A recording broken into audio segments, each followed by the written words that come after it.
Well, good morning, good afternoon, good evening, wherever you may be across this beautiful blue-green globe of ours. Welcome to another edition of Seahawk Boys Football. I'm your host, Seahawk Boy Mike Barra in Las Vegas, Nevada. Beautiful 70-degree Las Vegas, Nevada today. It's going to be wonderful. It's going to be in the low 90s, which for you folks still stuck in Seattle feels like the 80s. So, okay, so I'm having an issue with Rumble. That's okay. We'll just go with X, and let's see if we can add somebody else. We'll just go with X and YouTube today and upload it to Rumble later. So, all right, great to have you guys here. Just wanted to come on and talk a little bit about some Seahawks football. We are something like 10 days, 12 days away.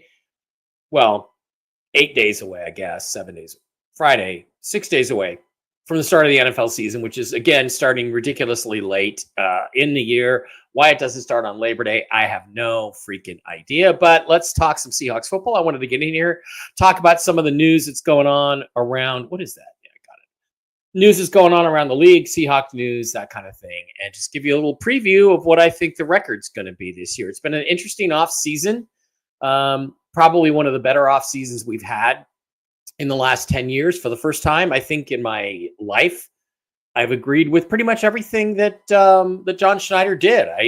The only thing I had an issue with was not signing a veteran interior offensive lineman, one of the top centers, somebody like Ryan Kelly. They didn't do that, but they did pretty well. Other than that, they finally drafted an interior offensive lineman in Gray Zabel, who looks like he's going to be an excellent player and a starter right away for this team. I just keep going back to how much I thought that Byron Murphy sucked last year. I didn't think it was a good pick. If you recall, I felt like he's a non-impact player at a non-impact position. I felt like he's a 34 defensive end. That's all he's ever going to be.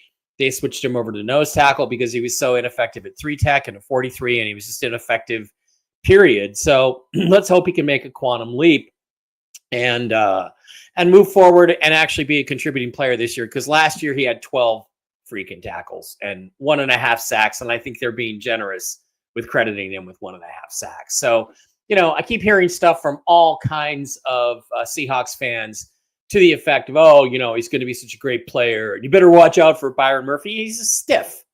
Okay, his first year he was a stiff. I didn't think he was a good draft pick. I said so. I was right. They were wrong. Let's see if he can develop into a serviceable backup, at least, because he's not even that. I mean, really, at this point, he's put up the kind of numbers and made the kind of impact you would expect of a promising fifth-round pick. So let's see if Byron Murphy can pull it together and do something with his life, do something with his career. It's possible, I guess, that his hamstring injury slowed him down, made his get off slower, but he was very, very unimpressive. And, other than that, I mean, I keep going back to, if they had taken Troy Fautanu last year, they would have Fautanu at right guard. They'd have Gray Zabel at left guard. They'd have the beginnings of a really good offensive line. Probably should have done that. Oh, well, mistakes were made.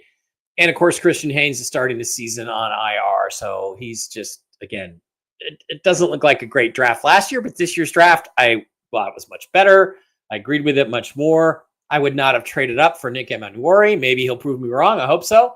I preferred Xavier Watts anyway, just straight up 1-to-1. Watts went late in the third round. I would certainly not have given up a third-round pick to get him. But, the one hole that you might look at the Seahawks defense and say they got a problem is probably at the nose tackle position. Hankins is out, and Murphy was unimpressive. But let's wait and see what happens. Let's give him the benefit of the doubt and see what goes on with the season. And we'll talk about that in a minute. Okay, the main thing that I want to talk about is, of course, the big news. The big news being that the Dallas Cowboys yesterday traded Micah Parsons, all-pro Micah Parsons. They traded him to the Green Bay Packers, a division rival. Can I move that sucker over there? No. They traded him to a division rival, the Green Bay Packers, yesterday for nose tackle Kenny Clark, and 2 first-round picks. Now, if I had been the Seahawks, the issue is, would I have made this deal? Would I have done the same thing? And the answer, I got to tell you, the answer is yeah. I absolutely would have made this deal. And the reason why, what I would have given them, of course, is Byron Murphy, who, like I said, I didn't think was very good last year. Would have happily given them Byron Murphy, who should never have been drafted. There were several other guys I preferred last year, including Jared Verse, including his teammate at Texas, Tavondre Sweat, who was a much better player. And of course, Braden Fisk, who was an absolute game wrecker the way Murphy was advertised to us last year. He was the first defensive player taken in the draft in 2024, and he's one of the worst defensive players in the draft. I mean, he certainly in the first 3 rounds, he might have been the worst pick, period, last year, except maybe Christian Haynes. So, again, I would have happily thrown him in on a deal, given him the 2 first-round picks, and gotten Micah Parsons back. Because if you look at Parsons' stats, they're really quite good. He started almost all the games. He missed a few games last year because of injury. But if you look at his sacks, 13 sacks as a rookie, 13 and a half in 2022, 14 in 2023, 12 in 2024, despite only playing 13 games. That's almost 1 sack per game. Those are pretty good numbers. And the Seahawks don't have a guy like that. They do not have a guaranteed double-digit sack guy coming off the edge. Uchenna Nwosu's coming back. He didn't do much last year before he got re-injured again. He's still nursing that knee injury. Unlikely he'll make much of a contribution, especially early in the season, if at all. Boye Mafe was okay. Derek Hall was okay. They both show signs of being solid 8 to 9 to 10 sack guys, but they don't have a superstar pass rusher. And Parsons would have given him that. And I would have thought it would have showed that the Seahawks were serious about moving forward in and contending this year. So Mark Z saying happy birthday to Miss Fluffy Muffy. Well, that's good, because at least he didn't think she died. Everybody else looked at my post and thought she passed away. I'm like, no, it's just her birthday. Today's her birthday. That's great. Thank you, Mark. I'll have to go back and look at that. I didn't realize that. I'll have to give Mark a call after that. Anyway, so Parsons is a really good player. He's an impact player, but some people are saying, well, his time at Dallas had run out. There was Jerry Jones didn't even negotiate with his agent. There was a lot of issues there, and he didn't want to pay him. And the Cowboys really had issues, paying him, because if you look at their salary cap for next season, it's not in very good shape. If you take a look at it, they are $41 million under the cap now, but they are 14 million over the cap next year. And that's without Micah Parsons' salary on the roster. Of course, he would have been a 5th year. They would have had to pick up his 5th-year option. He didn't want to play for that, but they have issues next year. So if you look at 2026, they're saddled with the Dak Prescott contract, the CeeDee Lamb contracts, but there are other guys they can move on. They can move on from Trevon Diggs, for instance, and get basically under the cap. They have a lot of bad contracts on this team. Kenny Clark, who they picked up in the trade, they picked him up for cap space considerations, because he's 31 years old. He's a good player. He was a lot better player 4 or 5 years ago. When they cut him next year, guess what? There's their cap space. So they can cut a couple guys and go from there. Trevon Diggs, maybe they don't want to cut him. Maybe they want to find some other guys. Maybe they want to keep him. Maybe they want to get rid of Malik Hooker instead. But, the Cowboys under Jerry Jones are an example of a team that you don't want to be in terms of how they use their salary cap. They overpay guys they shouldn't, and they underpay guys that they should. So, okay, gonna agree with that. So, it was an interesting move. One I wish the Seahawks would have had the guts to make, but they didn't. So they've now missed out on Trey Hendrickson, which is a trade that could have been made. And it just shows you that they don't seem to think they need to trade for a pass rusher. We shall see how that develops, because I think as I look at the Seahawks' weaknesses, depth at linebacker is a concern, but the pass rush is my number one concern. And we'll see if the young guys can step forward. If Derek Hall or Boye Mafe steps up and has a big year this year, they're going to have a problem because they're going to have to pay him. Fortunately, the Seahawks are in significantly better salary cap condition than teams like the Cowboys are.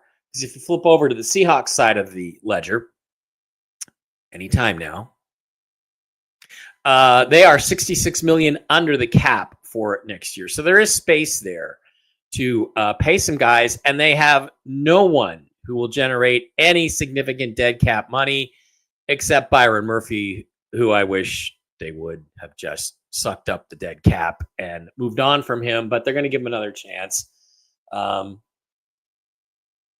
after a crushingly disappointing 2024 rookie season. So what other things happened? Well, yesterday was the release of the Seahawks' new Rivals uniforms. And guess what? Nike made Rivals uniforms, and the Nike Rivals Seahawks uniforms look like the Oregon Ducks. They look like the Ducks.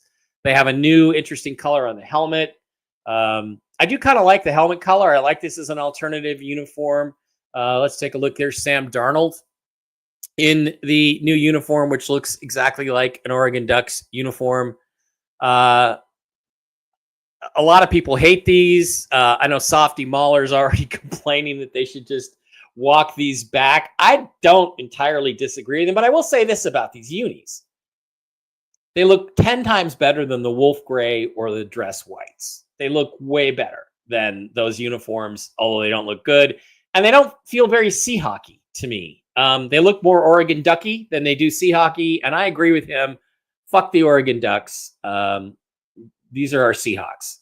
So at least, they'll be a little bit more interesting. Maybe they'll be wearing them. I guess they'll be wearing them in Arizona, and I can't wait to go to Arizona and watch that game. Fuck end zone messaging for woke crap, yeah. So, that was a big thing that happened yesterday, and I think it's pretty interesting. Let's go back and take a look. Let's listen to see what Richard Sherman has to say about these new unis. Here we go. Sure. With the 12. I like that. They got a little everything in here. With the 12s. 12s represented. You know how I go, ooh, with the helmet. Look at the helmet. You can't even see it. Oh, it's the helmet. Of course, the 12 on the back. I like this. Yeah, make sure y'all give me one of these in my size. This is the right one. This is 2.5 for 2.5. You got to give it to Sherm. You really got to give it to the guy. He's still a Seahawk. He did his Niners thing. I don't blame him the way they unceremoniously cut him. He went to the Niners, went to a Super Bowl again. Too bad they didn't win it. Well, good that they didn't win it. It's too bad that Sherm didn't win another Super Bowl, but it's good that the 49ers didn't win a Super Bowl. So that was good. So Sherm, you got to give it to him. He's a loyal Seahawk through and through, and he's one of our guys, and he's always going to be one of our guys. And he's one of the future Hall of Famers on that 2013 team, which, once again, I will remind you, is the greatest football team of all time. It's very simple. No team that's ever played NFL professional football could have beaten the Seahawks on February 2nd, 2014, the day of Super Bowl 48. They didn't even have their foot all the way to the floor in that game. They were at about 80%. They were like Juan Pablo Montoya in the 2000 Indy 500. Never showed you what he really had. He could have lapped the entire field 3 or 4 times over. Same with the Seahawks. They would have mopped up the floor with any team in NFL history. Best defense in NFL history, Hall of Fame quarterback in Russell Wilson, Hall of Fame running back in Marshawn Lynch, tons of Pro Bowlers on the offensive line. Not the greatest receivers ever in history, but plenty good enough. Too close to Philly. They stand. Well, Philly. Last year's Phillies team, Philadelphia Eagles team is really good. Also, I would throw them in that mix as one of the top 5 teams. I'd love. Wouldn't it be great if you could really, really seriously recreate those teams exactly as they were on that day and have them play games. Maybe AI will be able to do that legitimately in the future. Of course, it's all a question of how somebody programs and values things. But Seahawks versus the 2013 Seahawks versus the 2024 Eagles, 2013 Seahawks versus the 2007 Patriots. Wow, those would have been exciting games. But I agree with you too, TFS Cooper. They look a lot like Eagles uniforms. Now they're both bird teams. They both have green for a color, but I'm not wild about those unis, except I will just say, hey, look, they are infinitely better. That's what video games are for. But again, somebody has to program the values. Could Doug Baldwin have gotten open against the Eagles defense? Yeah, he got open against everybody, but he doesn't get a lot of credit for being a great player because he played on that Seahawks team, and he's an undrafted free agent, and he doesn't have super top end speed, but he always got open, a little bit like Steve Largent. But yeah, I think they look better than the current whites or the current Wolf Grays, and I hope they would use those for all road games instead of just the rivalries games. So that's going to be interesting stuff. All right, a couple other things I think are really interesting that we need to get to. I just want to talk about is the schedule. Now, next week, I'm going to be, my kid, that's Seabass. That's Sebastian. That's Dave's cat, Sebastian, right there. That, by the way, is Hecklefish, and those are the LifeWave patches, which you should pick up because they will make you feel great. Okay, week 1 is going to be very interesting. Let's go to the Seahawks schedule, and let's pop it up on the screen and talk about, before we go here, just what is going to be their win-loss record and how I think they're going to do. Now, look, of the 4 teams in the NFC West, I think the Seahawks, they're my favorite to finish first. And I put my money where my mouth is. Over there on my wall, I've got some Boyd Sports bets that I placed. Seahawks to win the NFC West. I'm going to get like 500 to 1 on that. Seahawks to win opening day against the San Francisco 49ers. I got 1.5. And the Seahawks to beat the 7.5 over-under on wins. I think they'll win that easily. Oh, there was one other thing I wanted to mention, just to toot my own horn on that one, which is that last year, if you remember, I made a big deal about the Seahawks finally doing something at the quarterback position. Now, they didn't really do much of anything at the quarterback position last year, but they finally did this year. They finally went on and took Jalen Milroe this year and finally got themselves a quarterback. But last year, they could have, would have, should have drafted Spencer Rattler. And it turns out this week that Rattler was announced as the starting quarterback for the New Orleans Saints. Now, is he going to do well? Probably iffy. Are the Saints going to do well? No, they're going to be terrible. They're probably the worst team in the league. So they're kind of going to throw Spencer Rattler to the wolves. But Rattler is a guy that I told you could play. I told you we should have taken him in the 4th round. We had 2 chances to do that. Or in the 5th round, we had 1 chance to do that. We did not do that. We passed on him. And now he's a starting quarterback in the NFL. So regardless, really, of how he does, I'm going to tell you, this is a guy who had the talent the Seahawks should have taken a chance on. And I feel pretty vindicated by that. Rob Staten, you want to argue with me? You want to lose an argument with me? Anytime, you go right ahead. All right. Let's go back to the schedule and take a look at how it looks to be shaping up. This is, they say that the other teams have easier schedules. That's all based on last year. Last year doesn't count for anything. But let's go through this game by game and kind of take a look and just decide what we think is going to happen here. Now, I've already told you I've got my money down $100 on the Seahawks to beat the 49ers on September 7th. I got 1.5. It's now the line has jumped to 2.5 because everybody's taking the 49ers. Now, if you evaluate the NFC West, let's just evaluate the NFC West just real quick. I think the Seahawks are the best team in the NFC West. The Rams won the division last year. They won 10 games. So did the Seahawks. Granted, the last week was a gimme week. It was an exhibition game. We played the Rams' 4th string team, but we might have won that game. Rams are not very good. Matthew Stafford has major health issues, and I think it's a question of whether he lasts even part of the season, much less the whole season. They also lost some guys in free agency. So did the 49ers. Deebo Samuel's no longer there. A lot of their big impact players are gone. Now, week 1, they're going to be a tough out because they're relatively healthy right now. Bosa's not injured yet. Kittle's not injured yet. Christian McCaffrey's not injured yet. And Brock Purdy's not injured yet. But they're all going to get injured at some point during the season. They're going to miss games. I see them as third in the NFC West. The Arizona Cardinals are objectively terrible. Dave and I traveled to the game. Seahawk boy Dave Bear and I traveled to the Arizona game last year. We're traveling again this year for the Thursday night game. You have to truly see Kyler Murray play live to appreciate how bad he is, how much he misses, how terrible his throws are going to be.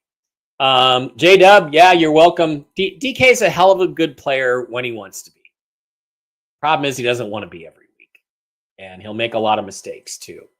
Yeah, I hope the 49ers get whooped. Who are you a fan of, Cooper? Anyway.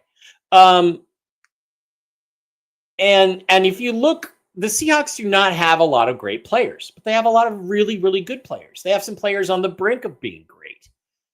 Jackson Smith-Njigba is one. Leonard Williams is a great player. Jaron Reed is really, really good, although he's never made the Pro Bowl. I think Jaron Reed has a lot more left than the guy the Cowboys just traded for, Clark from the Packers. I think he's got a lot more left than he does. We have some really good players in the secondary, some guys who are Pro Bowl types. We have Devon Witherspoon, who's a pretty good player on the outside, slot corner position. They have some good players. Ken Walker is a good runner.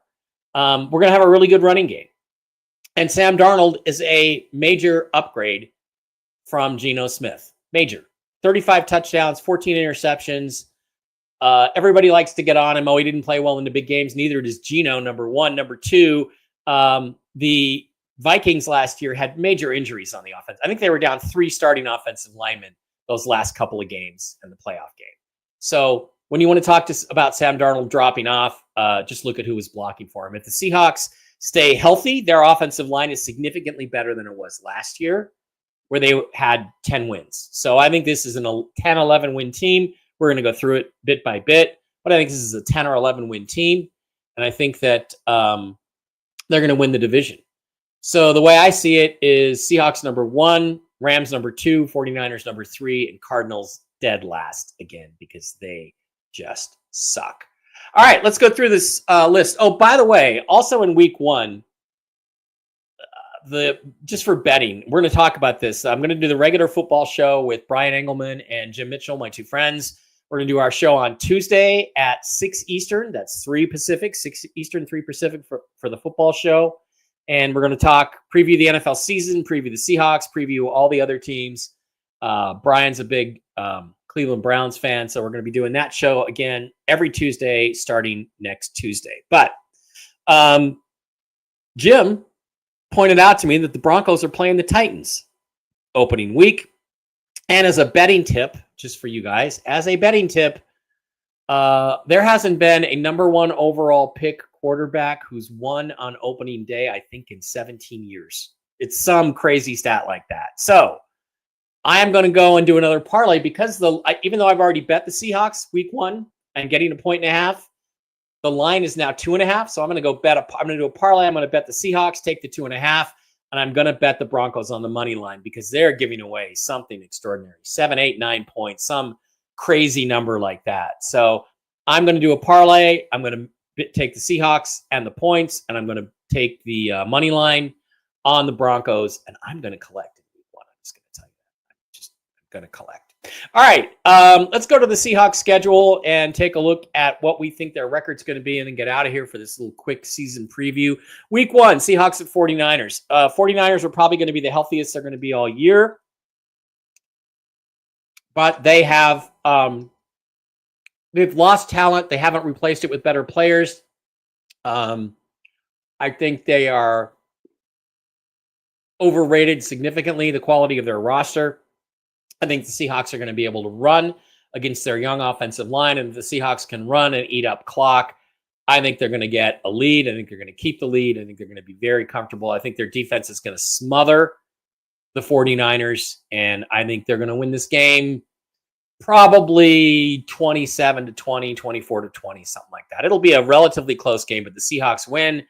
I get the points. I get the money. I'm going to have fun with that money. Okay, the following week, September 14th. Now, I will be at the Alien event, Las Vegas, speaking here in Las Vegas at the Alien event at the Alexis Park Resort that weekend, so I won't be able to watch, but it is a road game against the Pittsburgh Steelers. Now, the Steelers foolishly moved on from Russell Wilson to replace him with Aaron Rodgers. Let me just tell you, if you had kept Russell Wilson and simply let him change plays at the line of scrimmage as he sees fit, you would have had an explosive offense in Pittsburgh. You gave that away last year. You clamped down on him. Mike Tomlin backed Arthur Smith instead of backing Russell Wilson. The result was 5 straight losses and going from 28 points per game to 14 points per game. So I don't think Aaron Rodgers, unless they give him the freedom they refused to give Russ for some reason because he was producing, I don't see them being that effective. Having said that, I don't think we really know how Mike McDonald's teams play at 10 a.m. yet. Pete Carroll was very smart in that sense. That's one of the things I'll give him credit for. The weeks of 10 a.m. games, he had his teams practice at 10 a.m. to prepare. That made a huge difference in the Pete Carroll era over the Mike Holmgren era in terms of success in 10 a.m. games.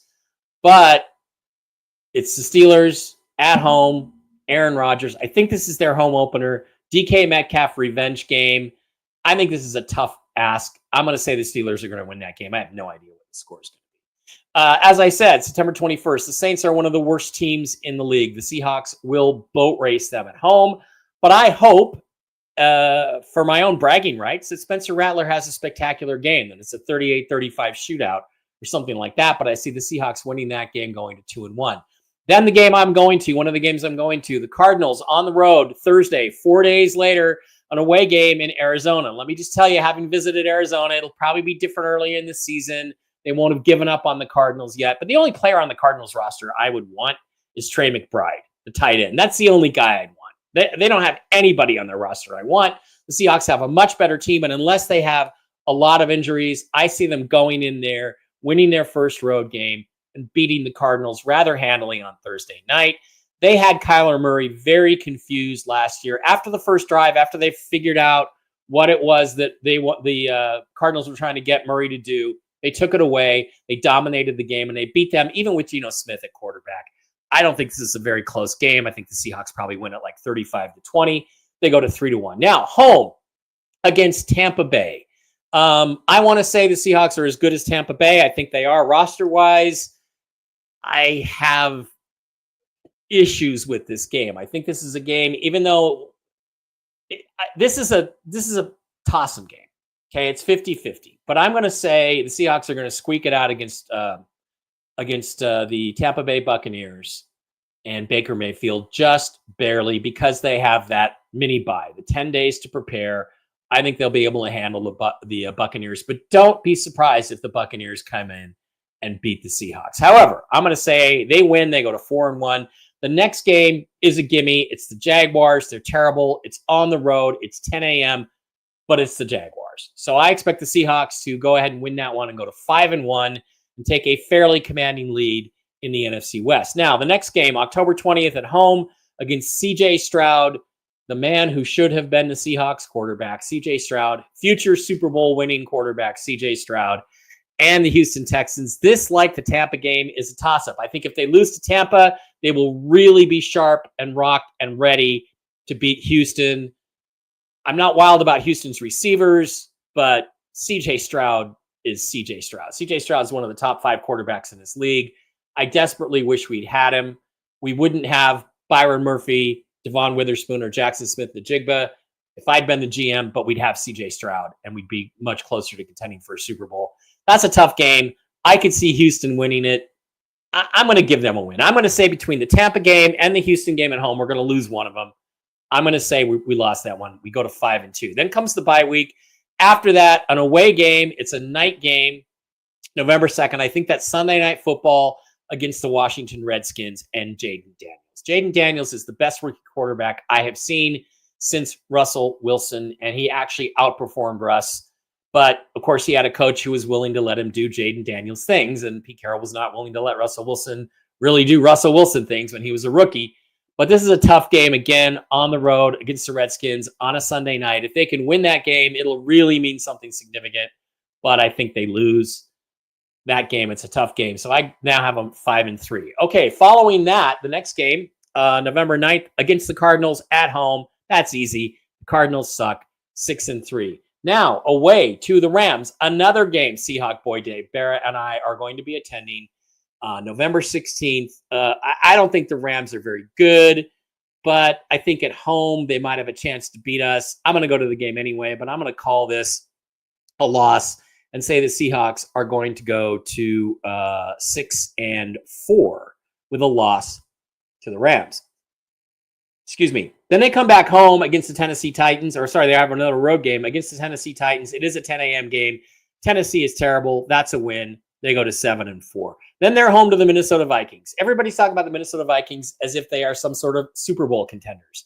They're not. J.J. McCarthy is their quarterback. J.J. McCarthy was terrible college quarterback. He's going to be an even worse pro quarterback. They could have picked up Aaron Rodgers and made a run at the Super Bowl this year. Instead, they're going to go with J.J. McCarthy. The Seahawks boat race them and go to 8-4? Not 8-4. 8-4.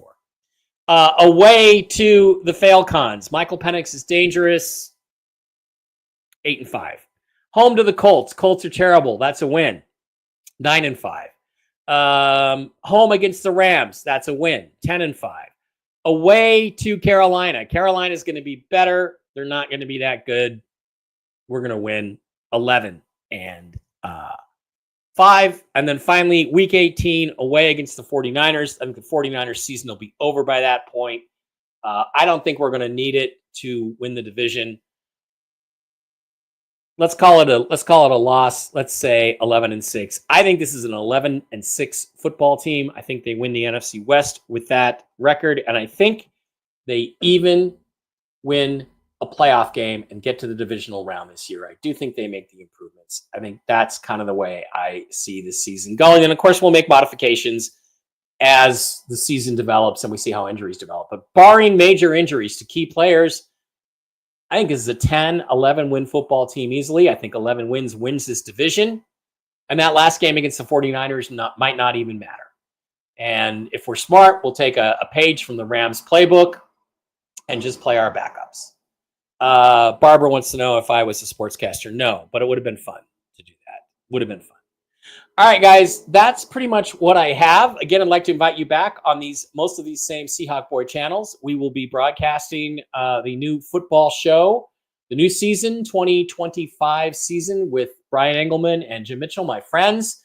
It's a review of the previous week, preview of the next week, and gambling show. So turn on into that. Have a great one. Thanks for being here. And as soon as I can figure out where I've got my Seahawk Boy video thing, I'll be using the videos on this channel. Again, I'm now using StreamYard as opposed to the other software. So thanks for being here. Appreciate it. Let me know what you think in the comments. If you think I'm full of shit? That's great. Go ahead and think I'm full of shit, because in the end, I almost always win. So see you later. Have a good one. Go Hawks.